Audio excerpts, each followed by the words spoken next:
ये एंग्जाइटी किसी किसी बच्चे में ज़रूरत से ज़्यादा हो जाती है। कारण क्या है? उसने जो है कुछ ज़्यादा बड़े सपने देख लिए, वर्चुअली उसने ज़्यादा बड़ी एम्बिशंस क्रिएट कर ली और सपने ऐसे देख लिए कि उनको अपने जीवन में उतार पाना संभव है नहीं। इतने बड़े सपने देख लिए और अंदर ही अंदर वो उसमें घूम रहा है। उसको लगता है कि इससे कम से बात बनेगी नहीं और अपने आप को देखता है तो वो देखता है कि मेरी एबिलिटी तो है नहीं, इसकी एबिलिटी उसकी वह है नहीं जितने बड़े वो सपने देखता है, और वह सपने वो बार बार देखता है। जिस चीज़ को मैनिफेस्ट करना पड़ता चाहता है उसकी एबिलिटी उसके पास है नहीं।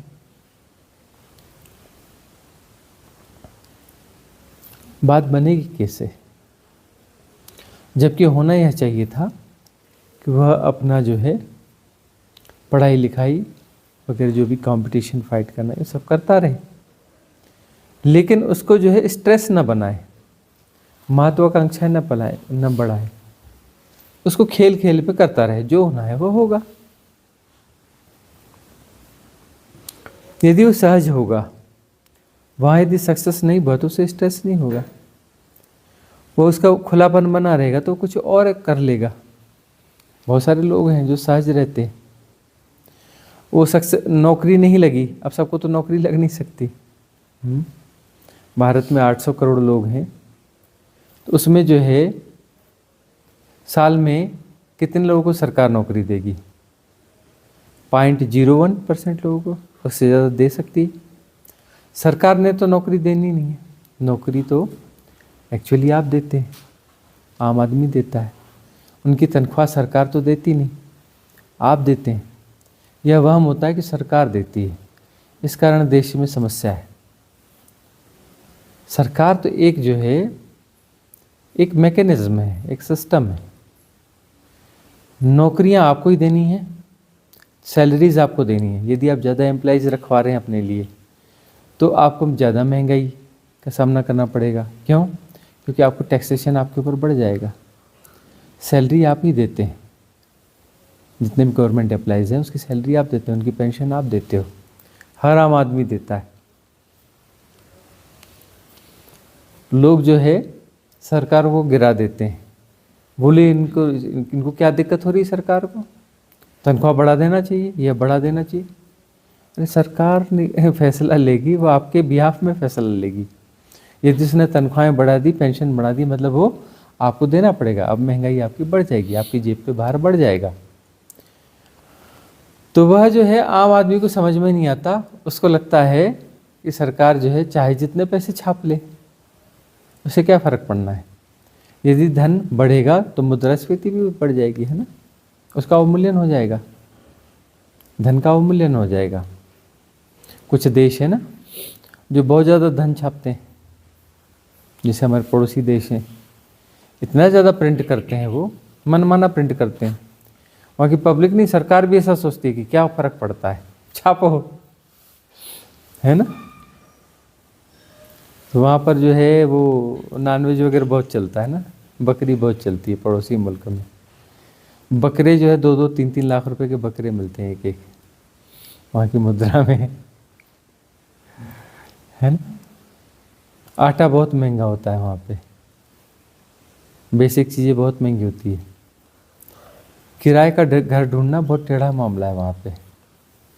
किराए के घर ढूंढने के लिए आपको बहुत सारे लोगों को रिश्वत देनी पड़ती है, बहुत महंगे में किराए के घर मिलते हैं, बड़ी मुश्किल से मिलते हैं। तो ये सब जो है ऐसा है कि बच्चों को हम यदि बहुत ज़्यादा महत्वाकांक्षाएं दे देते हैं किसी प्रकार से भी, कहते हैं ना छोटे छोटे बच्चों को, बेटा तू क्या बनेगा बड़ा होकर के। अभी 2-3 साल का बच्चा है, 4 साल का बच्चा है, 5 साल का बच्चा है, उसको बोलते हो बेटा तू बड़ा होकर क्या बनेगा? डॉक्टर बनेगा, इंजीनियर बनेगा, वैज्ञानिक बनेगा। ऐसा हम एक गांव में रहते थे, वहाँ एक बच्चा था, उसको जो है माँ बाप थोड़े मूर्ख थे उसके, तो ऐसी अपना इसी प्रकार का बेटा क्या बनेगा, प्रधानमंत्री बनेगा, राष्ट्रपति बनेगा, यह बनेगा, वह बनेगा, कुछ बड़े बड़े सपने, है ना। एबिलिटीज़ न उसमें, न उसके माँ बाप में, किसी में नहीं, किसी प्रकार की कोई एबिलिटीज़ नहीं। गोबर गणेश, उस गोबर गणेश को वो कहते रहे यह बनेगा, वह बनेगा, तो वह जो है गांव में घूम घूम कर वो कहता था कि मैं तो ये बनने वाला हूँ मैं तो फलाना बनने वाला हूँ। तो गांव के एक बुजुर्ग ने हंसी मजाक में कह दिया, बेटा तो ये सब क्या बनेगा, तू तो राष्ट्रपति बनना, उससे कम में क्या बात बनेगी। तो उसने पूछा कि मुझे राष्ट्रपति बनने के लिए क्या करना पड़ेगा। बोले सेवा करनी पड़ेगी। क्या सेवा करनी पड़ेगी। बोले तू सबको पानी वानी पिलाया कर, इधर जो है ये जैसे बाजार में कहीं कुछ साफ सफाई कर दिया कर, मंदिर के बाहर सफाई कर दिया कर, स्कूल के इधर सफाई कर दिया कर, सेवा का काम है, किया कर। सेवा करेगा तभी तो दुनिया की नज़र तेरे पे पड़ेगी, तेरे को राष्ट्रपति बनाएंगे। उसने वह काम चालू कर दिया।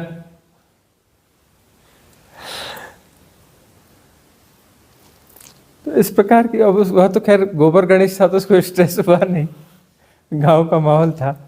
अब वो बच्चा जो है इंटेलिजेंट होगा, इंटेलिजेंट भी होगा, लेकिन जो है इंटेलिजेंट तो है लेकिन उसकी महत्वाकांक्षाएं कहीं हो गई। अरे तुमने ना करी होगी, किसी पड़ोसी ने उसके दिमाग में डाल दिया होगा, बचपन में रिश्तेदार ने डाल दिया होगा, टीचर ने डाल दिया होगा। महत्वाकांक्षा ही तो सब सिखा रहे हैं, दौड़ना ही तो सिखा रहे हैं।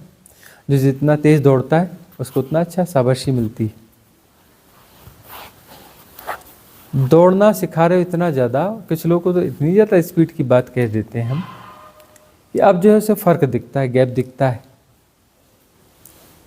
उसे अपने आप पे भरोसा नहीं होता कि मैं यह हासिल कर पाऊंगा कि नहीं कर पाऊंगा। बाहर वो कुछ भी कह रहा हो, अंदर में वो सबकॉन्शियस माइंड वो चीज़ काम कर रही, जो एम्बिशन किसी ने डाल दिया है। पढ़ना लिखना स्किल डेवलपमेंट जो है एक आनंद होना चाहिए। यदि आनंद पूर्वक कोई स्किल डेवलपमेंट होता है ना, और वह उसके स्वभाव के अनुरूप हो, उसके अभिरुचि के अनुरूप हो, उसकी अभिरुचि के अनुरूप यदि उसका स्किल डेवलपमेंट होता है तो वह जो भी करेगा आनंद पूर्वक करेगा, और वहाँ घोड़ा भाग नहीं होगा कि मैं क्या कमाऊंगा, और वह अच्छा ही कमाएगा अभिरुचि से करेगा। तो बहुत सारे बच्चे कहते हैं ना कि नहीं हमें हायर एजुकेशन नहीं लेनी है। अब क्या करना है, हायर एजुकेशन लेके क्या बनोगे, बीई बेरोजगार इंजीनियर वाली डिग्री चाहिए। मालूम है ना, लाखों की संख्या में इंजीनियर बेरोजगार हैं, एक एक फैकल्टी के। कितनी फैकल्टीज हैं इंजीनियरिंग की, बेरोजगार बनोगे। इस पढ़ाई लिखाई करने का मतलब क्या है।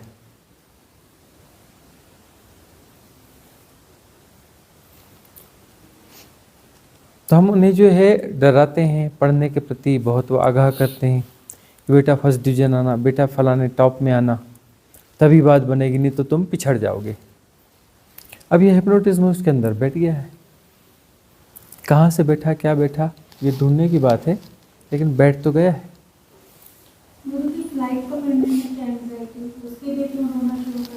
नहीं, पैटर्न यदि भीतर आ गए ऐसे, तो उसको लगता है कि मेरा ये छूट न जाए, मैं चूक न जाऊं। फिर चूक न जाऊं सब जगह होगा, फ्लाइट पकड़ने में होगा, ट्रेन पकड़ने में होगा, छोटी छोटी चीज़ों में होगा। मैं चूक न जाऊं, मैं चूक न जाऊं, छोटी छोटी चीज़ों में होगा। क्यों? क्योंकि सबकॉन्शियस माइंड जो चित्रात्मक भाषा में विचार करता है, वहाँ ये सब कुछ जो चलता है पिक्टोरियल जो है फ्लो होता है, पिक्टोरियल फ्लो, पिक्टोरियल लैंग्वेज होती है। यह जो है ऊपरी सतह पर आकर के फिर उसमें भाषा जुड़ती है।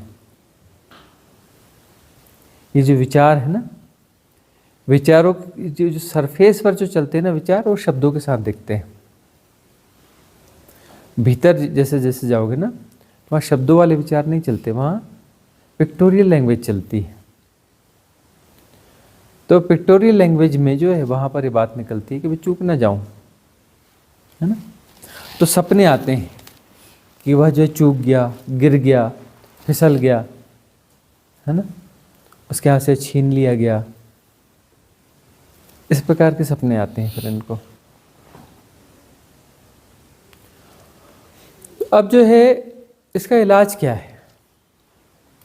इसका इलाज यह है, उसका ब्रीथ पैटर्न भी गड़बड़ा चुका होगा, उसकी ब्रीथ को ठीक करना पड़ेगा।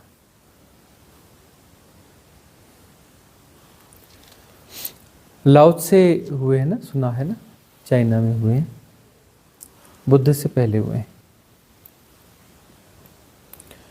तो उनका सिस्टम ये था, वो कहते थे तुम अपने ब्रीथ पैटर्न को ठीक कर लो, तुम्हारी श्वास सहज है या नहीं है। तो अपनी श्वास की सहजता पे ख्याल रखो। तुम्हारी श्वास असहज है मतलब तुम गलत व्यक्ति हो, तुम्हारी सांस ठीक है मतलब तुम सही व्यक्ति हो। तो वो अपना चेक करते थे, तुम्हारा पेट दिखाओ। अब बोलोगे कि क्या पेट का क्या लेन देना, वो कहते थे तुम कैसे अच्छे आदमी हो, बुरे आदमी हो, मतलब योग्य हो, अयोग्य हो, कैसे तय होगा? बोले तुम्हारे पेट से तय होगा, तुम्हारा पेट देखेंगे तो पता चलेगा तुम योग्य हो या अयोग्य हो। तुम्हारा पेट देख के ही तो तय पता चलेगा ना, तुम सहज हो कि असहज हो। तुम्हें जो है पास किया जाए कि फेल किया जाए, तुम्हारे पेट देख के पता चलेगा ना। तो वह जो ऐसे क्वेश्चन आंसर वाली शीट है ना, रहती है ना, क्वेश्चंस देता था, लिख के ले आओ, लिख के आओ। तो बोलता था चेक करो जी, शिष्य कहता था आप चेक करिए। बोले नहीं नहीं, तू पेट खोल, इसको क्या देखूंगा, तू पर्चे में उत्तर लिख के लाया, इसको पढ़ने से क्या होगा, मुझे तुझे जांचना है, तेरे पर्चे को भी जांच के क्या करूँगा, तू अपना पेट खोल, पेट दिखा।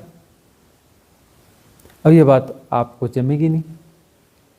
उसने क्वेश्चंस दिए, उसके आंसर लिख के लाएगा, वो कहता है शीट को मैं क्या देख करूँगा, देख करके तो अपना पेट खोल के दिखा, हटा कपड़ा, पेट दिखा, देखूं तेरी श्वास नाभि से चल रही है कि नहीं चल रही है।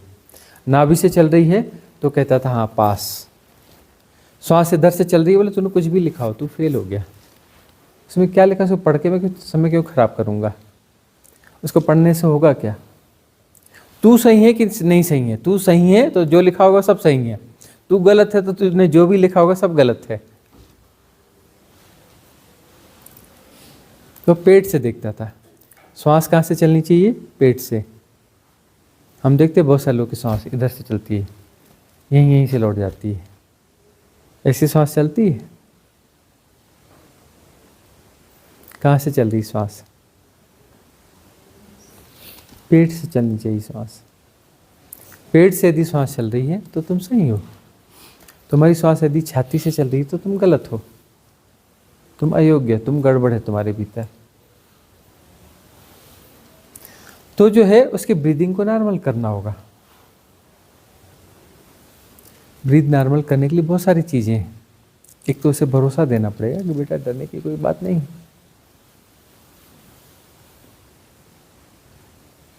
उसे साधना की कुछ विधियां देनी पड़ेगी जो कि हैकिंग्स को डिस्ट्रॉय करती हैं। उसे तैयार करना पड़ेगा कि बेटा वर्स्ट से वर्स्ट क्या होगा, ऐसा होगा ना, सब चलता है।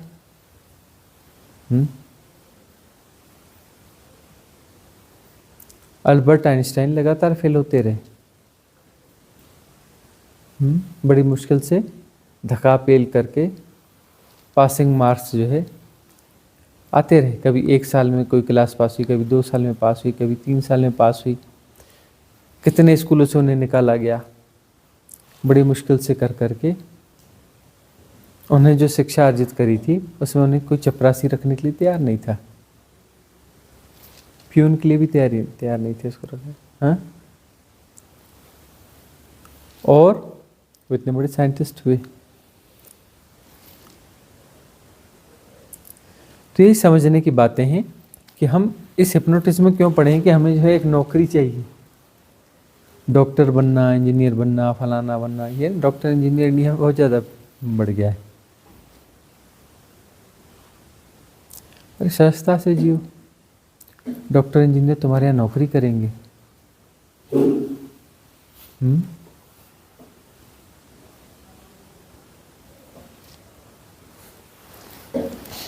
सहज जीवन होना चाहिए। सहज जीवन से तुम जहाँ तक भी पहुँचोगे सेटिस्फाइड रहोगे। तुम्हारा परम धन जो है सहजता होना चाहिए। तो बच्चों को सहज माहौल दो, सहजता से विकसित होने दो। एम्बिशंस नहीं देना। एम्बिशंस विष है, जहर है। एम्बिशंस जहर है और बच्चों को एम्बिशन ही दिया जा रहा है। आने वाली पीढ़ी में बहुत सारे लोग जो है विद्रोही हो जाएंगे, अभी भी हो गए हैं, हो जाएंगे विद्रोही। वो शिक्षा लेने के लिए तैयार नहीं होंगे। यूरोप में तो हो गया है, अमेरिका यूरोप में हो गया। बच्चों ने इनकार करना चालू कर दिया कि ठीक है हायर सेकेंडरी की तक की एजुकेशन ले लेंगे, क्योंकि यहाँ तक की ठीक है, काम चलाओ कुछ चीज़ें, गुणा भाग जोड़ घटाना या वह छोटी मोटी चीज़ें। डिग्रीज हम नहीं लेंगे, डिग्रीज के लिए तैयार नहीं है। आने वाली पीढ़ी जो है बोले कि एजुकेशन हायर सेकेंडरी तक क्यों है, मिडिल तक काफ़ी है ना, पढ़ना लिखना थोड़ा आ जाए काफ़ी है। हाई स्कूल और हायर सेकेंडरी उसकी क्या ज़रूरत है। वो क्रांति और बढ़ती जाएगी।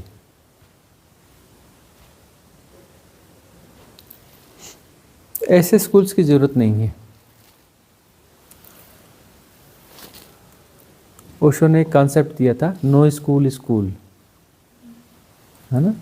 नो स्कूल स्कूल, ऐसा स्कूल जिसमें स्कूल जैसा कुछ नहीं होगा। वहाँ सहजता सिखाई जाएगी, सरलता सिखाई जाएगी, और वही सब सम्यक शिक्षा है। बाकी चीज़ें खेल खेल में जितना सीख सकता है सीख जाए, नहीं सीख सकता कोई बात नहीं, जरूरी तो है नहीं। दुनिया के जो बहुत बड़े सफल लोग हैं किसी भी डायमेंशन में, उसमें ज़्यादा परसेंटेज जो है ऐसे लोगों का है जो जिनकी शिक्षा बहुत कम रही है या वो शिक्षा में बहुत एवरेज रहे हैं। दुनिया को जिन्होंने भी लीड किया है हर सेगमेंट में, ये वही लोग हैं। यह अलग बात है कि कोई पैकेज में चला गया, उसमें चला गया, अलग बात है। ऐसे व्यक्ति जो इतिहास पुरुष हैं, है ना, जो भी इतिहास पुरुष हैं, वह जो पढ़ने लिखने में या तो एवरेज रहे हैं या फिर जो पढ़ने लिखने में जो उनके पास कुछ डिग्रियां वगैरह रही नहीं, वही इतिहास पुरुष हुए हैं। ज़्यादातर उनका परसेंटेज ज़्यादा है। जो टॉपर्स हैं वो ज़्यादा सरकारी नौकर हुए हैं। ये छोटा मोटा कुछ कारोबार उन्होंने कर लिया होगा, 200-400 करोड़ रुपए इकट्ठे कर लिए होंगे। इतिहास पुरुष नहीं रही है। तो हमारी शिक्षा जो है, माँ बाप को ध्यान देना चाहिए कि कैसी शिक्षा होनी चाहिए। वो जो स्कूल है ना, तामझाम वाले स्कूल, ये तामझाम, माँ बाप का भी इंटरव्यू होता है ना, और टीचर्स जो है बराबर फ़ोन करते रहेंगे, ऐसा नहीं वैसा नहीं, यह है वह है, फलाना है ठिकाना है ना, और बड़े प्रभावित होते हैं उनसे। उसमें जो है बच्चे भी बर्बाद हो रहे हैं, धन भी बर्बाद हो रहा है। हम तो ऐसे स्कूलों में पढ़े हैं कि हमारे परिवारजनों ने कभी झांक के भी नहीं देखा उस स्कूल में मीटिंग की क्या दूर की बात है। और कभी पता भी नहीं करते थे कि ये गया कि नहीं गया, कब लौटा कि नहीं लौटा, क्या हो रहा है स्कूल में, कोई पता भी नहीं किया।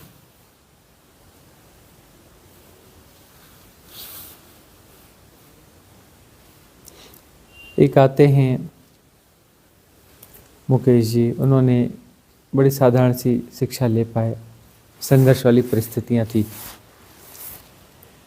और जो है किसी सरकारी नौकरी में नहीं जा पाए। उन्होंने अपना कुछ बिजनेस चालू किया, हर्ब से रिलेटेड उसकी मार्केटिंग का काम चालू किया, और उस साधारण परिस्थिति में, साधारण एजुकेशन वाले व्यक्ति ने उसमें जब ऊंचाइयां जो हासिल करी हैं, वो उनके संग साथ वाले जो अच्छे एजुकेशन में पहुँचे, सब जगह पहुँचे, तो उनकी बराबरी में नहीं, बहुत पीछे छूट गए। तो अपने बच्चों को समझाते रहते हैं, बेटा ज़्यादा टेंशन नहीं लेना, पढ़ाई के ज़्यादा टेंशन नहीं लेना, अरे फेल हो गए तो भी कोई बात नहीं है, और फर्स्ट तो आना ही नहीं, फर्स्ट आया तो बेटा बहुत मारूंगा फर्स्ट आया तो डांट पड़ेगी बेटा। ऐसे बहुत सारे लोग हैं, कई तरह से जुड़े हुए लोग हैं, बच्चों को डांटते रहते हैं। क्यों? दिमाग खराब है, 3 घंटे से बैठा हुआ है, खेलना नहीं है, निकल बाहर। बेवकूफ़ है जो 3 घंटे बैठा पढ़ रहा है। अरे थोड़ा बहुत देख लिया, पढ़ लिया।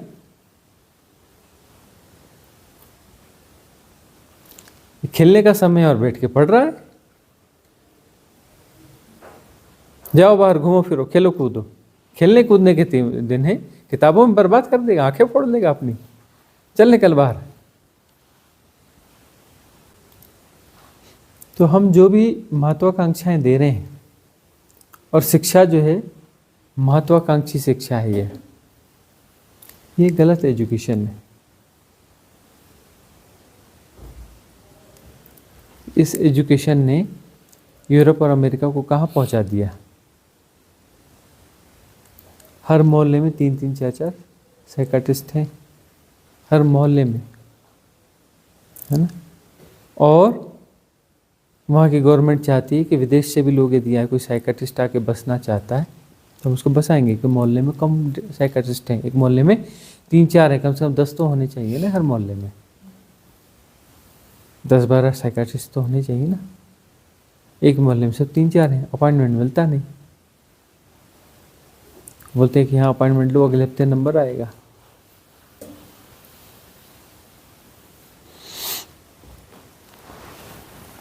तो ये शिक्षा जो है, इसके हिप्नोटिज्म से बच्चों को बाहर निकलना पड़ेगा, और वहाँ पर जो कंपटीशन है वह स्वस्थ विकास नहीं होने देता, बच्चों का एकांगी बना देता है। बहुमुखी प्रतिभा उन बच्चों की हो नहीं पाती। बहुमुखी प्रतिभा का व्यक्तित्व होना चाहिए। एकांगी प्रतिभा जो है मशीन की होती है। मशीन होती है ना, वो जो काम कर सकती है वही काम करती है। एक ही फैक्ट्री में जाओ तो 50 किस्म की मशीनें रहती हैं। ये मशीन जो है सिर्फ यही काम करेगी, फिर दूसरी मशीन है फिर यह काम करेगी, तीसरी मशीन ये काम करेगी, या फिर कोई है 2-4 काम तो उसी से रिलेटेड कर पाएगी, दुनिया के सारे काम नहीं कर पाएगी वह।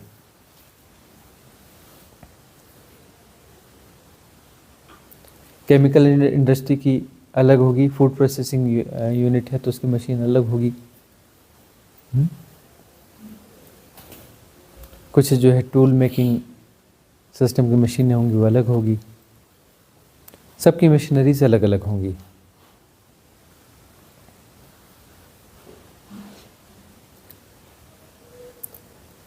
तो वह जो है एकांगी, एक दिशा में उसे हम बढ़ा रहे हैं, तो वह विकास जो है पागलपन की तरफ ले जाता है, एंग्जाइटी की तरफ ले जाता है। बहुमुखी प्रतिभा का धनी होना चाहिए। क्या बच्चा जो है पेंटर होने की काबिलियत है, क्या पेंटिंग करता है? चित्रकार होने की काबिलियत है तो चित्रकारी करता है। संगीत की काबिलियत है तो संगीत के प्रति कुछ उसका कंट्रीब्यूशन है, कुछ का उसमें कुछ एक्सरसाइज है। पहचानना पड़ेगा उसमें क्या गुणवत्ताएं हैं, उनको उस दिशा में ले जाना पड़ेगा, तब जाके वो सहज होगा। उसके जीवन में खेल कूद और उसकी हॉबीज़ जो हैं वो उभरनी चाहिए।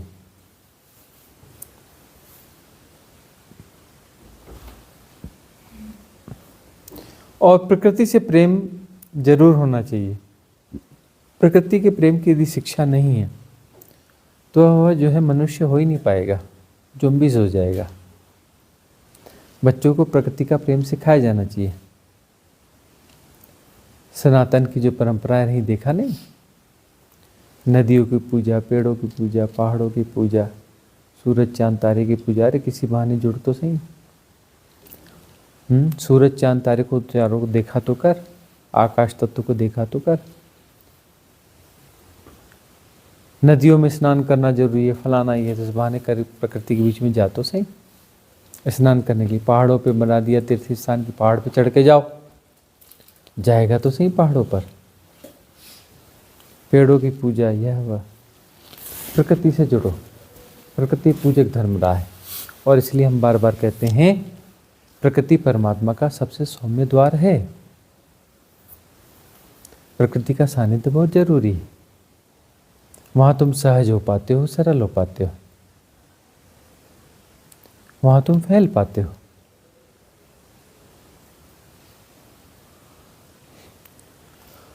तो अपने बच्चों को भी वह एनवायरनमेंट दो, प्रकृति का प्रेम दो, प्रकृति से जोड़ो। बहुमुखी प्रतिभा उसकी जो उभरनी चाहिए, तभी उसकी एंग्जाइटी जाएगी। अब व्यापारी जो हमने देखा, सुबह उठते हैं, काम करते हैं दिन भर, वापस आ जाते हैं, हिसाब किताब में लगे रहते हैं। व्यापारी ही हैं वो, 24 घंटे व्यापारी हैं, है ना। कोई डॉक्टर यदि 24 घंटे डॉक्टर है मतलब पागल है ना। कोई इंजीनियर 24 घंटे इंजीनियर है, कोई मंत्री 24 घंटे मंत्री है, पागल है ना। इंसान कब बनेगा? इंसान कब बनेगा? व्यापारी रहोगे, इंसान नहीं बनोगे, मनुष्य नहीं बनोगे।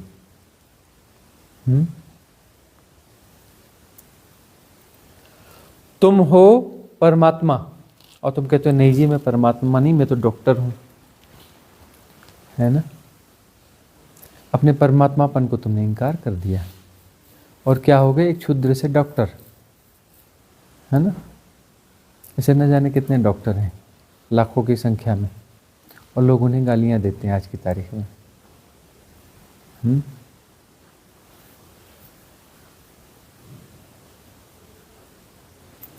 तुम कहते हो मैं इंजीनियर हूँ, तुम कहते हो मैं मजिस्ट्रेट हूँ, तुम कहते हो मैं फलाना हूँ।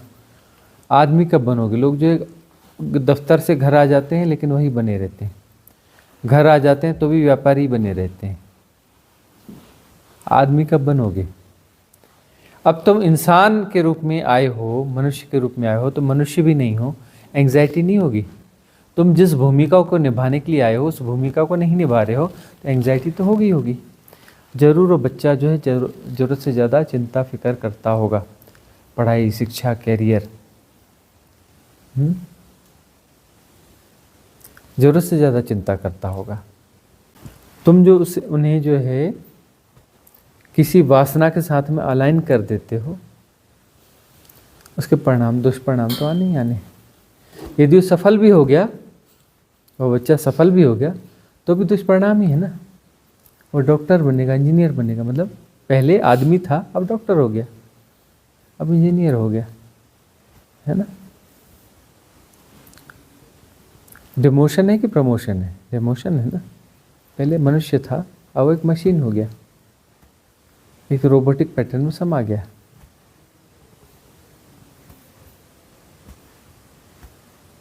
देखते नहीं, डॉक्टर इंजीनियर से जाके मिलके देखते नहीं, गौर से देखा करो। इंसान नहीं है वहाँ पे, मशीन है। उनमें कहीं भी इंसान नहीं दिखता है, मनुष्य दिखता ही नहीं है। ज़ॉम्बीज़ हैं ये लोग।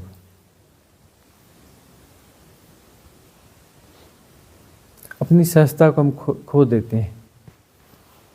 और सभी सयाने एक मत, वो कहते हैं सभी सयाने कि समाधि सहज होनी चाहिए। कबीरदास जी कहते हैं साधो सहज समाधि भली।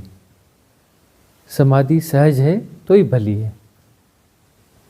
तुम्हारी समाधि भी असहज है तो मतलब वह समाधि कैसे कहलाएगी? जरूर कुछ इल्यूजन होगा। समाधि सहज होनी चाहिए, साधना सहज होनी चाहिए, धर्म सहज होना चाहिए, जीवन सहज होना चाहिए, संबंध सहज होने चाहिए। काम धंधे व्यापार जो करे उसमें तुम्हें सहज होना चाहिए। सहजता नहीं है, मामला गड़बड़ है। बच्चों को वापस पालना सीखो, है ना, अलग तौर तरीकों से पालो पोसो। एम्बिशंस बिल्कुल नहीं देना, महत्वाकांक्षाएं बिल्कुल नहीं देना। महत्वाकांक्षाएं उन्हें तभी तुम नहीं दे पाओगे जब तुम महत्वाकांक्षी नहीं होगे।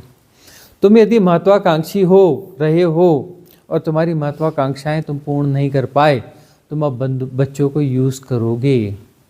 अब तुम बच्चों को यूज़ करोगे, बच्चों के कंधों पर बंदूक रख के तुम चलाओगे। अब तुम चाहते हो कि मेरा बेटा जो है यह बनना चाहिए, वह बनना चाहिए। दुनिया को तुम बता सको मैं फलाने का बाप हूँ, फलाने की माँ हूँ। तुम अपनी उन सुप्त महत्वाकांक्षाओं को पूरा करने के लिए बच्चों का मिसयूज करना चाहते हो। और बाय द वे वो बच्चा यदि उसमें असफल साबित होता है तो डिप्रेशन में चला जाता है, तुम भी डिप्रेशन में चले जाते हो।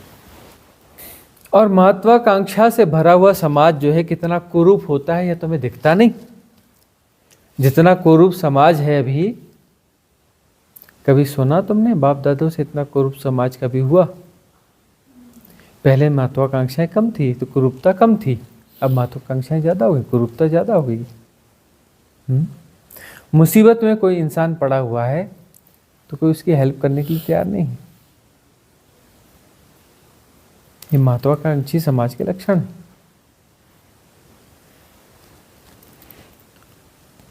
तो यदि बच्चे के साथ ऐसा होता है कि वो फ्लाइट में जाने वाला है और फ्लाइट में भी समय बहुत है, लेकिन उसके भीतर एंग्जाइटी पैदा हो जाती कि फ्लाइट मेरी मिस ना हो जाए, चूक ना जाए, ऐसा ना हो जाए, वैसा ना हो जाए। मतलब उसने ज़रूरत से ज़्यादा सपने पाले हुए, तो वो सपने जो है चूक न जाए, और चूक न जाए हर जगह घुस जाता है। कहीं यह न चूक जाए, या खो न जाए, या ऐसा ना हो जाए। असुरक्षा की भावना जो है वो घर कर जाती है और हर जगह असुरक्षा फैलने लगती है। तो बच्चों को सहजता की तरफ ले जाना पड़ेगा, उसके लिए खुद को सहज होना पड़ेगा। माँ बाप सहज होंगे, सहजता की समझ होगी, तभी तो आगे दे पाएंगे।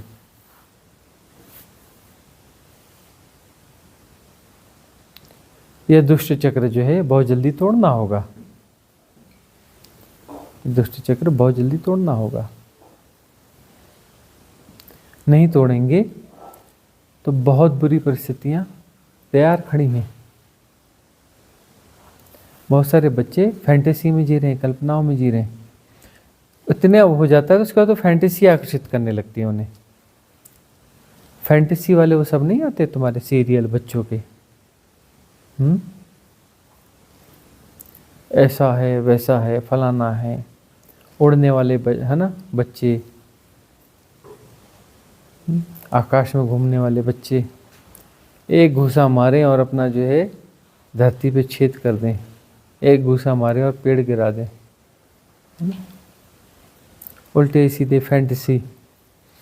तो फैंटेसी में जाके बच्चे फंस जाते हैं। क्यों? क्योंकि उन्हें महत्वाकांक्षा दी गई। अब महत्वाकांक्षा बाहर तो पूरी होती दिखती नहीं, तो फैंटेसी में पूरा करते हैं वह वर्चुअली। बहुत बड़ा दुष्ट चक्र है। इस दुष्ट चक्र से बाहर निकलने के लिए पहले अपने आप को जगाओ और फिर अपने बच्चों को भी जगाओ, तभी से बाहर हुआ जा सकता है।